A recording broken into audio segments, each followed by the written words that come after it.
지난번 시간에 이어서 펩티드 결합 계속 보도록 하겠습니다. 자, 펩티드 결합이 가수 분해를 통해서 분해될 수도 있다. 이제 그런 말까지 했었죠. 지난번 시간에 이어서 보는 그림은 5-11 아래 그림입니다. 자, 이 아래 그림은 3개의 아미노산으로 구성이 되어 있음을 알 수가 있습니다. 우리가 3펩타이드에서도 올리고펩타이드 이렇게 이야기하죠. 그래서 보통 이제 10개 미만 이렇게인 경우를 올리고펩타이드 이야기하고 좀 이제 10개 이상의 경우에 보통 우리가 폴리라는 말을 쓴다. 이런 말은 제가 해드린 적이 있고요. 대부분의 단백질은 50개 이상의 장기로 구성되어 있고 동그랗게 되어 있는 구상형 단백질은 심지어 600개 정도까지도 이보다 더 많은 것들도 있습니다만은요. 아래에 있는 그림 5-1을 보게 되면 폴리펩타이드 한쪽 끝은 아미노 말단, 우리가 이제 이것을 아미노기인 N 말단 이렇게 이야기하고요. 또 다른 한 끝은 카복실기 말단, 카복실 말단 이렇게 이야기합니다. 우리가 C 말단 이렇게 이야기하고 있죠. 그 개념을 보게 되면 올리고펩타이드 및 폴리펩타이드 펩티드 결합을 통한 아미노산의 종합 반응이 생성된다. 모든 단백질은 폴리펩타이드 이렇게 이야기를 한다고 그랬어요. 자, 그러면 그 밑에 있는 그림 5-11을 봅시다. 먼저 GLU가 뭐였죠? GLU 글루탐산이었죠. 그 다음 GLY가 있었어요. GLY 글라이신이라고 그랬죠. 글라이신. 그 다음 ALA가 있네요. 알라닌입니다. 그 다음에 LYS 글라이신이죠. 그죠? 이 4개가 각각 구성이 되어 있는 점이 있고, 갈로 읽어보면은 EGAK. 자, EGAK는 우리가 아미노산을 이제 하나의 그 알파벳으로 표현한 방법이 EGAK입니다. 아미노산을 전공하는 사람 이외에는 사실 이것을 쓰는 경우는 많이 없습니다. 111페이지 가운데 테라그래프 바로 위에 보게 되면 N말단, C말단 이야기 한 번 더 있고요. 폴리펩티드를 구성하는 아미노산 서열을 쓸 때 세 글자의 알파벳 약어나 한 글자의 약어로 나타낸다. 방금 언급했던 내용들입니다. 그러다 보니까 한쪽 끝에 항상 C말단, 한쪽 끝에 항상 N말단 이렇게 서로 오픈되어 있는 구조를 가지고 있다까지 한번 더 상기시켜 드립니다. 다음 페이지로 넘기도록 하겠습니다. 5-3에 가니까 단백질 해서 서열이 있는 폴리펩타이드 이렇게 제목이 되어 있네요. 단백질은 정의된 순서인 아미노산 서열로 구성된 폴리펩타이드였죠. 모든 단백질은 구성 단위인 아미노산 장기 순서가 지켜졌을 때 온전하게 형성이 되겠다.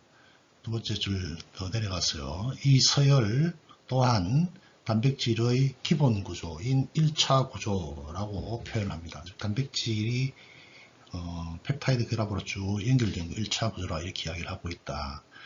그 다음에 113페이지 오른쪽 위에 보니까 그림 5-15 바로 아래쪽에 있는 그림입니다. 이 그림은 향유 도래의 미오글로빈을 형성하는 단백질의 1차 구조를 보여주고 있네요.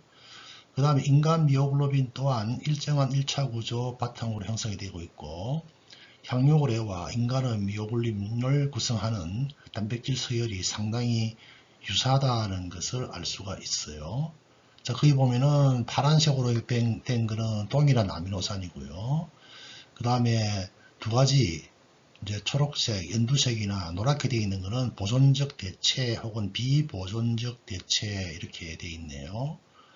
여기 보니까 인간 고래가 1번부터 153번까지 아미노산 숫자가 동일함을 알 수가 있어요. 그 중에서도 84%의 동일성을 보여준다는 것이 이 그림의 내용이 되겠습니다. 그래서 동일한 기능을 수행하는, 유사한 기능을 수행하는 아미노산 배열, 즉 단백질의 아미노산 염기, 아미노산 배열 순서는 어느 정도 유사한 유사성을 가지더라, 이런 이야기가 되겠습니다. 밑에서 세 번째 줄, 일부 단백질은 수백 또는 수천의 아미노산 장기로 되어 있고 또한 향유고래와 인간의 마이오글로빈 서열은 유사성이 있어서 생화학적 기능을 유사하게 수행하는 것처럼 보인다. 이런 표현이 있네요. 다음 페이지로 넘어갑시다. 그래서 장시간 단백질이 진화하여 아미노산 서열 변화에 반영된 것으로 추정된다. 동일한 기능을 가지는 유전자들이 진화하는 과정에서 약간의 변화가 생겼다. 이런 개념이 되겠습니다. 그 다음 페이지에 개념을 보게 되면 2개 이상의 폴리펩타이드 사슬을 포함한 단백질은 비공유 상호작용과 이황화 결합 등을 공유 결합에 의해서 전체 구조가 유지된다. 이렇게 되어 있네요. 자, 그럼 한 개의 폴리펩타이드가 아니고 2개의 폴리펩타이드가 모여서 하나의 기능을 수행하는 단백질인 경우에 이 2개의 아미노산 폴리펩타이드가 서로 공유 결합에 의해서 유지되거나 혹은 상호작용에 의해서 3차 구조를 형성할 수 있다. 이런 이야기가 되겠습니다. 바로 밑에 인슐린을 예를 들어놓고 있네요. 자, 이황화 결합과 같은 공유 결합을 통해서 폴리펩타이드를 연결할 수 있는 대표적인 예가 인슐린입니다. 그 위에 있는 그림 5.6을 한번 볼까요? 이 5.6은 소의 인슐린의 기본 구조입니다. 자, A 사슬이라는 사슬이 있고 B 사슬이라고 하는 사슬이 있습니다. 인슐린은 A 체인과 B 체인 2개가 결합되어서 하나의 기능을 수행합니다. 자, A 체인에는 21개의 아미노산이 구성이 되어 있고 B 체인에 30개의 아미노산으로 구성되어 있네요. 총 51개의 아미노산으로 구성되어 있는데 각각 21개짜리와 30개짜리가 2개 결합해서 기능을 수행한다. 이런 이야기가 되겠습니다. 자, 그런데 A 사슬과 B 사슬을 보니까 거기에 각각 사이토신이 하나, 둘, 셋, 4개가 이렇게 보이죠. 하나, 둘, 셋, 넷. A에서 하나, 둘, 셋. 그 다음 B에서 또 하나, 둘 이렇게 보이죠. 그래서 그것처럼 A 사슬에 있는 사이토신의 황과 황 사이에 결합이 일어나고 그 다음에 A 사슬에 있는 또 다른 사이토신이 B 사슬에 있는 사이토신과 다이설파이드 본드를 구성한다는 것을 그 그림에서 알 수가 있습니다. 자, 그 밑에 있는 거는요, 인간의 인슐린입니다. 저 위에는 소의 인슐린이었고, 밑에는 인간의 인슐린인데, 서로를 한번 비교를 해보기 바랍니다. 조금 전에 우리가 향유고래에 있는 마이오글로빈이 인간과 인간 사이에서 동일한 아미노산을 숫자를 가지고 있고, 또 84%의 유사성을 보인다고 그랬어요. 지금 이 그림 보게 되면 제가 빨갛게 원으로 표시한 부분을 제외하고는 나머지 부분이 전부 다 역시 동일한 아미노산 염기 서열로 구성되어 있음을 알 수 있습니다. 또 다른 의미로서 소의 인슐린은 사람에게 들어갔을 때 사람의 인슐린과 유사한 작용을 나타냅니다. 즉 다시 말해서 미오글로빈의 예나 이거의 예로 볼 수 있듯이 동일한 기능을 수행하는 것들은 상당히 아미노산 서열의 상보성, 보존성을 유지할 수 있다. 이런 말이 되겠죠. 이 그림의 그 옆에 보면은 다이설파이드 본드가 어떻게 형성되는지를 한 번 더 그림을 그려서 보여주고 있습니다. 2개의 사이토신에 있는 R그룹이죠. R그룹이 서로 결합하는 그래서 다이설파이드를 만드는 모습을 보여주고 있습니다. 그 다음에 휴먼 인슐린 중에서 그림에서 아래쪽 그림은 자, 거기 보니까 파란색과 초록색의 두 가닥이 서로 이렇게 꼬여 있는 모습을 보이고 있죠. 이 두 가지가 이렇게 다이설파이드 본드를 하면서 서로 긴 선상이 아니라 이제 3차원적으로 구조가 바뀌고 있다는 것을 보여주고 있습니다. 자, 거기서 소 인슐린과 사람 인슐린에서 차이가 나는 게 뭐죠? 알라닌, 발린, 그 다음 트레오닌, 아이솔루신 요것만 차이 나고 상동성을 다 가지고 있다. 즉 51개의 아미노산 중에서 3개 반이 다르고 나머지는 동일한 아미노산으로 구성되어 있다는 것을 알 수가 있습니다. 인슐린에 대한 이야기가 나왔으니까 인슐린에 대해서 조금 더 설명을 하도록 하겠습니다. 자, 이거는 이제 인슐린의 발견과 연관된 내용을 정리해 놓은 것입니다. 인슐린은 그 19세의 아주 어린 그 프레디 벤팅이라고 하는 캐나다 의사입니다. 캐나다 의사인데요. 이 사람이 이제 인슐린 발견한 공로로 프레드 벤팅이라고 하는 사람과 프레드 벤팅이 그 맥클로드라는 사람, 존 맥클로드라는 사람과 함께 인슐린을 발명한 공로로 1923년에 노벨 생리의학상을 공동 수상합니다. 근데 인슐린이라고 하는 것이 이제 어떻게 개발되고 그것이 어떤 발전 과정을 이루어놨는지를 밑에 제가 좀 다른 데서 찾아서 가져왔는데요. 같이 한번 봅시다. 1800년에 독일 의사가 췌장의 추출물을 뽑아서 환자에게 투여하는 실험을 1908년에 시작을 했었어요. 그때부터 사람이 췌장에는 뭔가가 있다라고 생각을 했겠죠. 근데 그 당시만 하더라도 이제 감염 문제 이런 것도 있고요. 오염 문제 이런 것들이 해결이 잘 안 되겠죠. 그래서 부작용을 중지를 합니다. 그 다음 2년 뒤에 영국의 생리학자인 샤피 셰이퍼라고 하는 사람이 랑게르 한스섬에서 당뇨병과 연관된 물질이 분비될 것으로 추측을 하고 인슐린이라는 이름을 붙입니다. 랑게르 한스섬에서 나온 유도된 어떤 물질이다 이런 의미를 가지고 있는 인슐린이에요. 그 다음에 6년 뒤에 루마니아의 생리학자가 인슐린을 추출하는데 거의 성공까지 합니다. 그런데 이제 루마니아가 1차 세계대전에 휘말리는 바람에 대학에서의 이런 연구활동을 지원을 받지 못합니다. 나라를 통해서. 그래서 이 실험을 더 이상 인기를 내지 못했는데 불과 몇 년 뒤에, 5년 뒤에 캐나다에 방금 말씀드린 프레드 벤팅이라고 하는 젊은 의사가 죽은 소의 췌장에서 다량의 인슐린을 추출하는 데 성공합니다. 그래서 이 사람은 사실은 뭐 나이도 어리고 그 당시에 과학계에서 알려지지 않았던 사람이에요. 그 당시에 이 존 맥클로드라고 하는 분은요, 인슐린에 대한 연구를 굉장히 많이 하고 있었던 그 캐나다 토론토 대학의 교수였습니다. 캐나다에서 당뇨병 연구의 권위자였어요. 선두주자였고요. 그래서 이제 이 벤팅이 맥클로드를 찾아갑니다. 찾아가가지고 막 자기 실험 이야기를 하겠죠. 막 이래 하니까 좀 도와달라 같이 연구하자 이렇게 생각을 했었어요. 그렇지만 이 맥클로드는 처음에는 벤팅의 결과를 별로 뭐 심통치 않게 생각했어요. 왜냐하면 그 앞에도 많은 연구자들이 이런 비슷한 업적을 발표했기 때문이죠. 그렇지만 이제 벤팅이 설득력에 이 사람이 한번 해보자라고 생각을 하게 됩니다. 그러면서 또 이게 이제 맥클로드가 벤팅한테 그래 해보자 하놓고 자기는 이런 효과를 떠나버려요. 떠나버리다가 그 대신에 이제 실험실을 제공해 줍니다. 실험실을 제공해 주고 실험에서 그때 개를 가지고 실험을 했는데요.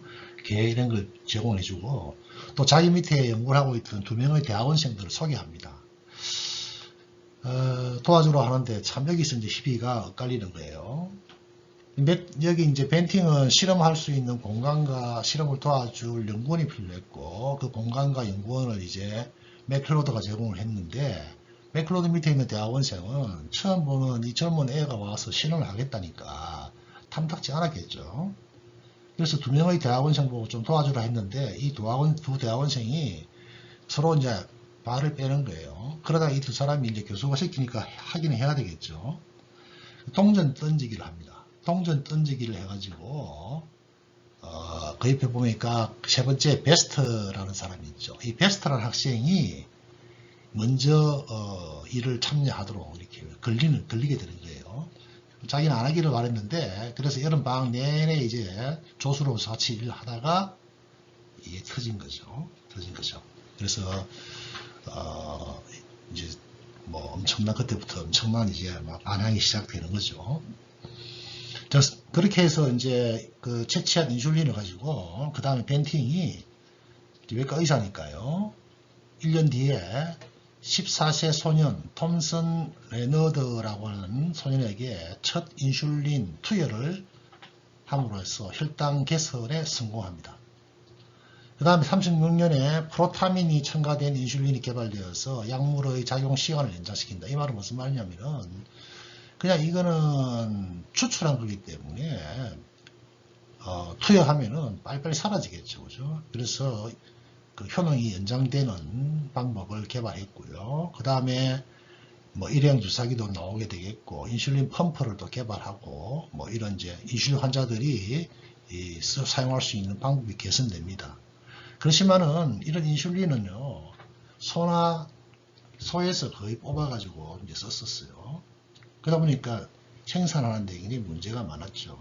그러다가 1982년 제가 지난번 시간에 말씀드린 재조합 DNA, 유전자 재조합 DNA 기술을 이용해서 인슐린이 대량 생산하게 됩니다. 그래서 사실 뭐 인류에 엄청난 기여를 했죠.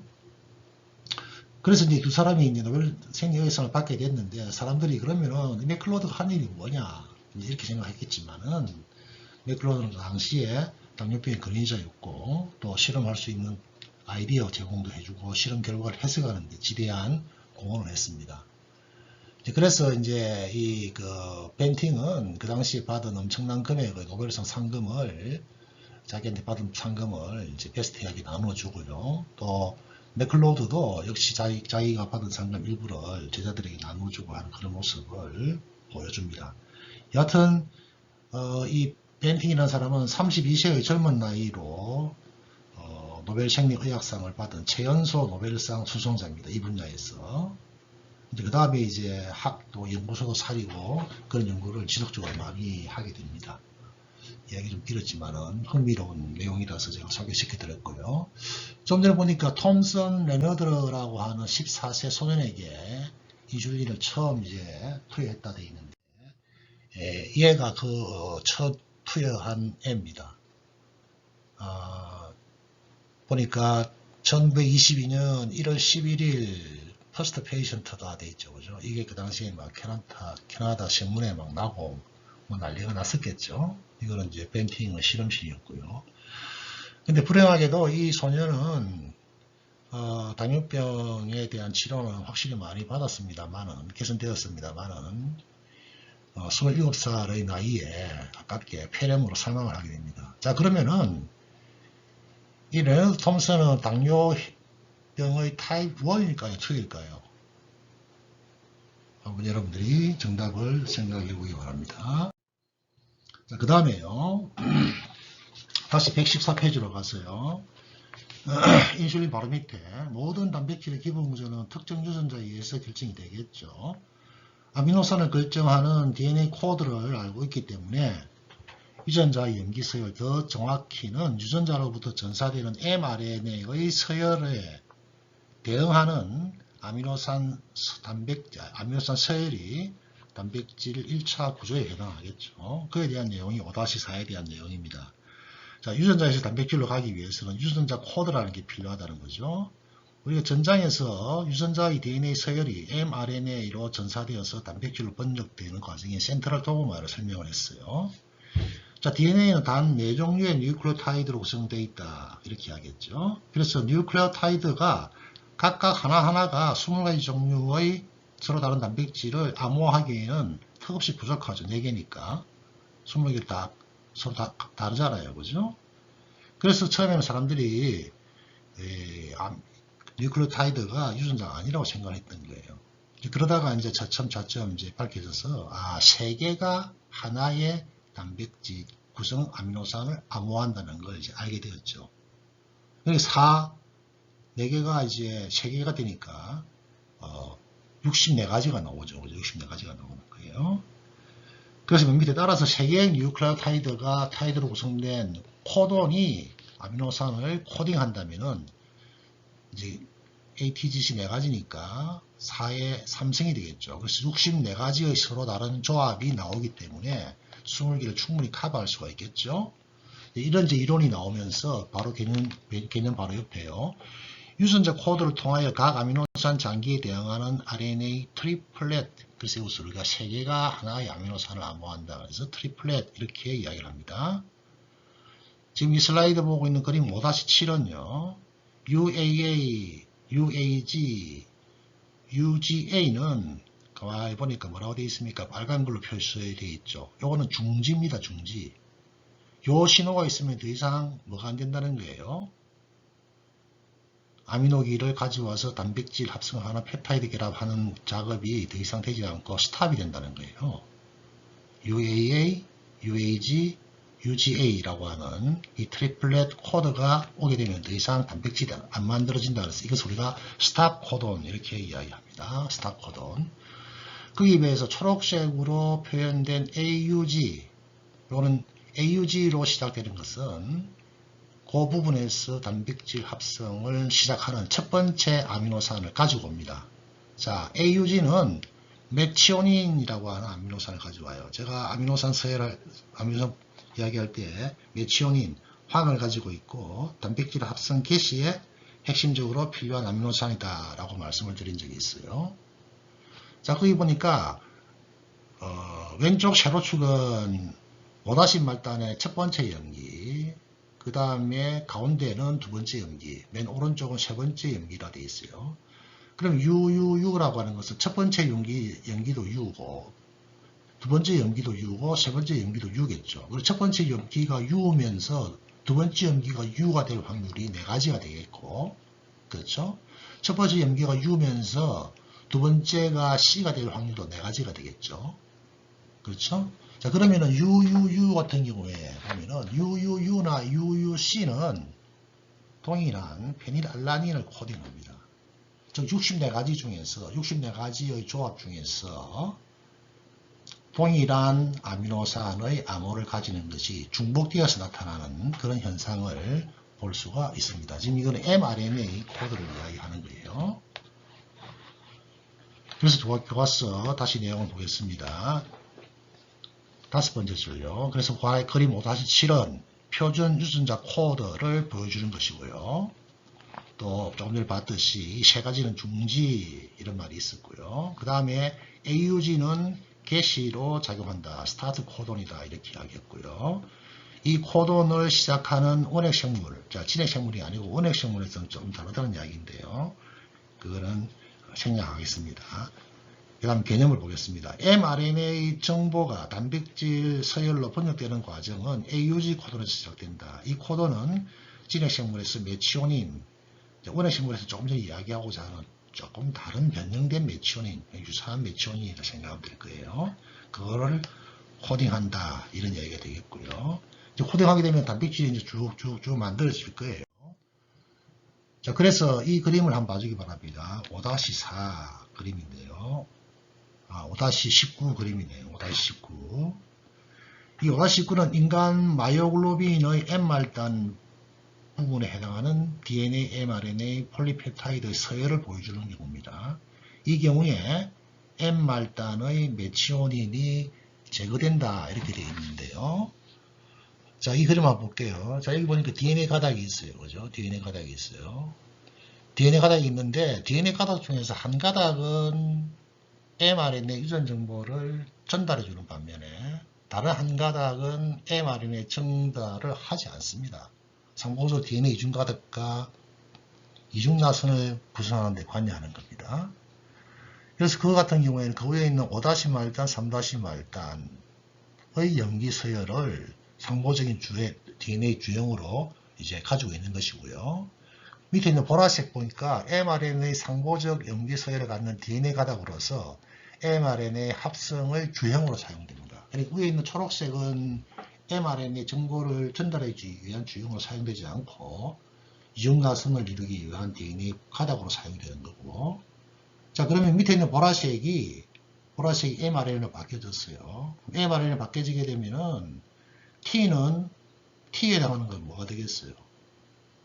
A가 되겠고, A에 해당하는 것은 T가 되겠지만은 mRNA는 T 대신에 뭐가 들어와요? AUG 봅니까? 여기 AUG 위에 있는 TAC를 한번 봐주세요. DNA의 T에 대한 상보적인 게 RNA의 상보적인 A로 왔어요. 근데 DNA에는 A가 왔는데 mRNA는 U가 왔죠. 그 이유는 mRNA에서는 T 대신에 U로 바뀌어져 있죠. 그 다음 C는 G로 오고요. 그 다음은 CCC예요. CCC는 뭐로 오죠? GGG로 오겠죠. 그래서 앞에도 보니까 뭐 A, GA, GU 뭐 이렇게 있어요. 그건 번역되지 않는 영역이에요. 왜? AUG라고 하는 게시 코돈이 있어야지만 그 다음부터 번역이 된다는 거죠. 그래서 게시 코돈이 AUG가 메치오닌을 딱 가져오게 되면은 그 다음에 있는 세 가지가 그 다음부터 코돈의 역할을 해서 쭉쭉쭉쭉 이제 펩타이드 결합을 할 수 있는 아미노산을 가지고 옵니다. 이 아미노산을 가지고 오는 RNA가 뭐다? 김성호 박사가 밝혀낸 tRNA 구조. 이 tRNA가 이 아미노산들을 라이보솜으로 가지고 와서 펩타이드 결합을 형성하게 됩니다. 그런데 이 마이오글로빈이라고 하는 거는요, 이렇게 이제 쭉 만들어지다가 스탑 코드로 오겠죠. UAA나 UGA나 UAG 같은 스탑 코드로 오게 되면 더 이상 안 만들어지게 됩니다. 그럼 이게 이제 하나의 긴 폴리펩타이드가 되겠죠. 그 다음에 특이적으로 완성이 되고 나면은 메치오닌이라는 부분은 잘려져 버립니다. 왜냐하면 메치오닌이라고 하는 것은 마이오글로빈에 불필요한 아미노산이에요. 그래서 메치오닌은 단백질 합성하는 개시에만 관여를 하고 단백질이 이제 스탑 코돈에 의해서 중지가 되게 되면은 더 이상 만들지 않도록 더 이상 필요가 없으니까 잘려나가는 그런 역할을 한다는 것을 그 그림에서 보여주고 있습니다. 잠깐 쉬었다가 이걸로 마치고 다음 시간에 계속해서 유전자 발현 부분을 연결해서 수업을 하도록 하겠습니다. 수고했습니다.